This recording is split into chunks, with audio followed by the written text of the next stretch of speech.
আচ্ছা, তুমি কি ভূগোল পরীক্ষা দিতে চলেছো? অর্থাৎ মাধ্যমিক 2024। দেখো, যেটা সমস্যা হয় দৃষ্টিহীন পরীক্ষার্থীদের ক্ষেত্রে, দেখতে পাচ্ছ কখন দৃষ্টিহীনদের প্রশ্ন তোমাকেও করতে হবে।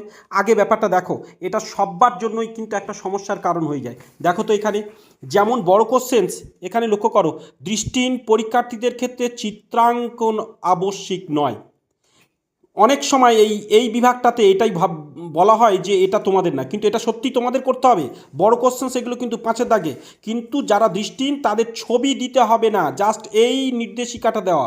তার মানে এই নয় যে তোমাদের করতে হবে না, তোমাদেরও করতে হবে। শুধু যারা দৃষ্টিহীন তাদের ছবি দিতে হবে না, কিন্তু এই জায়গাটায় তাদের লিখতে হবে। কিন্তু এইটা শুধুমাত্র দৃষ্টিহীন পরীক্ষার্থীর জন্য, এটা কিন্তু তোমাদের না। এটা শুধু দৃষ্টিহীন পরীক্ষার্থীদের জন্য। অর্থাৎ তোমরা যারা সাধারণ স্টুডেন্ট তারা কিন্তু এইগুলো করবে, অর্থাৎ বড় কোশ্চেন্সগুলো। কিন্তু কেবলমাত্র বা শুধুমাত্র থাকলে সেটা এড়িয়ে যাবে। বুঝতে পেরেছো ব্যাপার?